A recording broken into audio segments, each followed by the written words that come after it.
Hey everyone, and welcome back for another deep dive with us. This time we're tackling a story that's been told and retold for centuries. The story of Moses and the burning bush from the book of Exodus. But don't worry, this isn't just some ancient campfire tale. We're going to see how this story is absolutely packed with insights about purpose, facing your fears, and finding strength even when things get really tough. I think it's amazing how a story from so long ago can still speak to us today. Yeah, totally. So let's set the scene. We're out in the desert with Moses. He's just tending his flock, just an ordinary day, right? Yeah. When suddenly he spots a bush, and this bush is on fire. But get this, it's not burning up. So naturally, Moses is like, what in the world is going on here? He's got to get a little closer. And well, that's where things take a turn. Exactly. A voice calls out to him, right from the bush.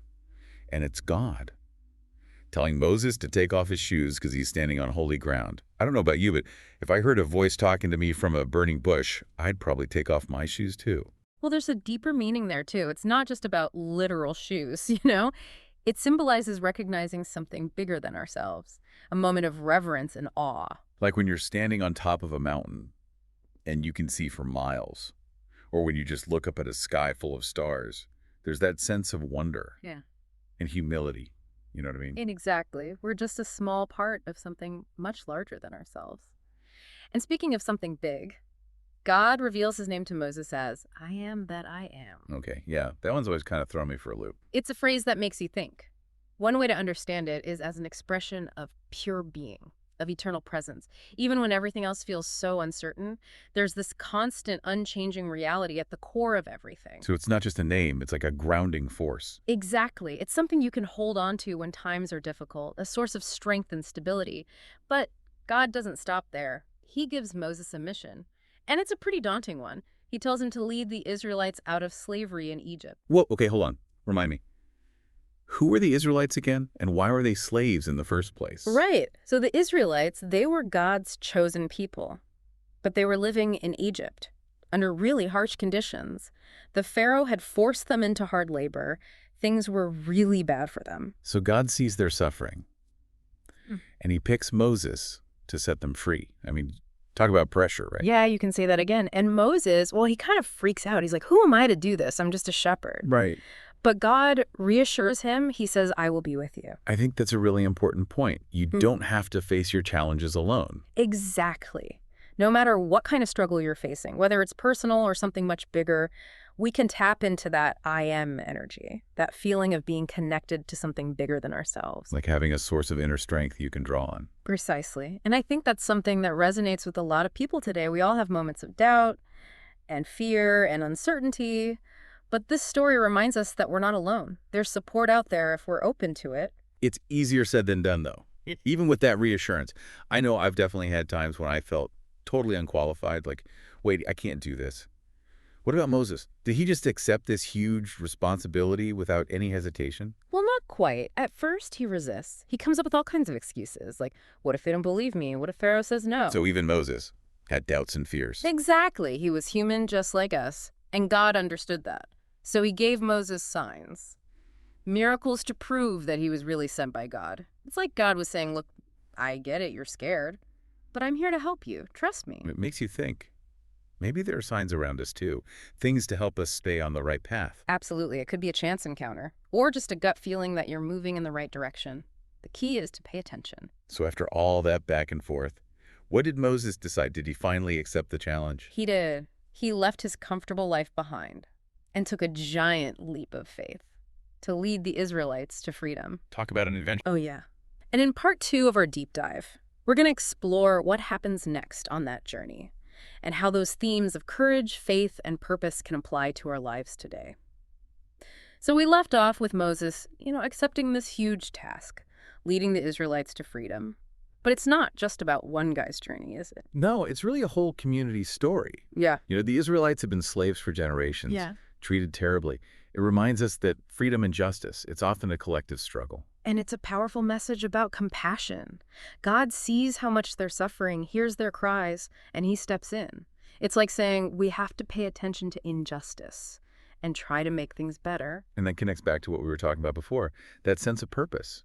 Like finding your own burning bush moment, stepping outside your comfort zone. Your burning bush doesn't have to be a literal burning bush. It could be something happening in your community or something you're really passionate about, something that makes you realize there's more to life. That feeling when you know you could do something good, even if you're not sure exactly what it is, I've definitely felt that pull before. And just like Moses, we might resist that call at first. We might not feel good enough or worry about messing up. Well, speaking of fear, imagine how Moses felt, facing off against Pharaoh, the most powerful guy in Egypt. Oh, yeah, that took some serious guts. For sure. But you know, it reminds us, courage isn't about not being afraid. It's about acting even though you are scared. Moses was definitely afraid. But he did it anyway. He trusted that something would be there to help him. And that brings us back to the whole I am idea again, that inner strength you can tap into when things are rough. It's like a reminder that you're not alone, like those mantras people use for meditation. It's about connecting to something bigger, something that helps you feel steady and strong. So it's more than just saying words, it's about connecting to a deeper energy. Exactly. And that can be really powerful. It can give you the courage to stand up for what's right, or to take risks, and to keep going even when things get hard. You know, it's amazing how relevant this ancient story still is. We may not be fighting pharaohs, but we all have our own Egypts to escape from. Limiting beliefs, unhealthy habits, anything that holds us back from being our best selves. That's a great point. And just like the Israelites wandered in the wilderness for 40 years, our own journeys can take time, and patience and perseverance. It's a process, right? Yeah. Sometimes you got to trust that you're headed in the right direction, Yeah. even when you can't see the whole path ahead. Exactly. And like Moses, it's okay to feel uncertain sometimes, or scared or discouraged. That's all part of being human, right? Absolutely.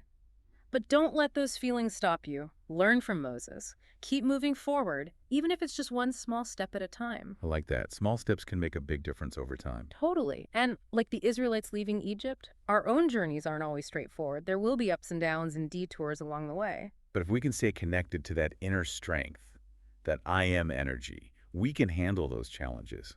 And don't forget, Moses had his brother Aaron and other leaders to help him. We can lean on our support systems too, friends and family or mentors, anyone who can offer encouragement and guidance. You don't have to do it all alone. So as we continue this deep dive, let's keep in mind what we've learned so far. Finding our burning bush moments, being brave even when we're afraid, and connecting to that inner source of strength. And in the next part, we'll look at some practical ways to apply these ancient teachings to our lives today, using the story of Moses and the Israelites as a guide. Okay, so we've been talking about Moses leading the Israelites out of Egypt, and how this story is so much deeper than just some old tale. It's like a reminder that even regular people can do incredible things when they really commit to something bigger than themselves. Yeah, it's like a roadmap to finding your own purpose and making a real difference. But how do we actually put this into practice? We're not going to be parting seas or leading revolutions or anything like that. Right. But we can all have those burning bush moments. You know, those times when something really sparks your passion and makes you want to take action? So it's about recognizing those moments of inspiration and then being brave enough to actually do something. Exactly. And just like Moses, we're going to have doubts and fears. That's totally normal. But the important thing is remembering that we're not alone. You can lean on friends and family mentors or even a spiritual community. That reminds me of when I was starting my business. I was so scared of failing. But I had a really good friend who believed in me, and they just kept encouraging me to keep going. There you go. A perfect example of how support can make such a huge difference. It really did. Yeah. And what about that whole idea of holy ground? How does that fit into the modern world? For me, it's about appreciating life, the beauty of nature, the connections we have with each other, those moments that take your breath away. So it's not about a physical location, but more about those experiences that make you feel connected to something bigger. Exactly. And when you live with that sense of wonder and appreciation, you start to see things differently. Yeah, like you're putting on those shoes of respect Yeah. and stepping onto the holy ground of your own life, ready to face whatever comes your way. That's a great way to put it. And you know what else I love about the Moses story? It shows that even when you feel small or insignificant, you have the power to make a difference. Moses wasn't some born leader, but he stepped up when he was called. So it's a story of transformation for Moses and for all the Israelites. And it tells us that we can grow and change too. And sometimes that change starts with a leap of faith, trusting that there's something guiding you even when you can't see the whole path ahead. So as we wrap up our deep dive into Exodus chapter 3, remember that this is more than just an ancient story. It's a guide to living a life full of purpose, courage, and compassion.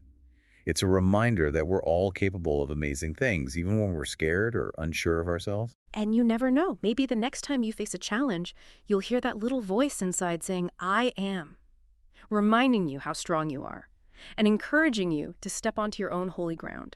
Thanks for joining us on this deep dive. Keep exploring, keep asking questions, and stay curious. And who knows, maybe you'll find your own burning bush out there somewhere. Until next time.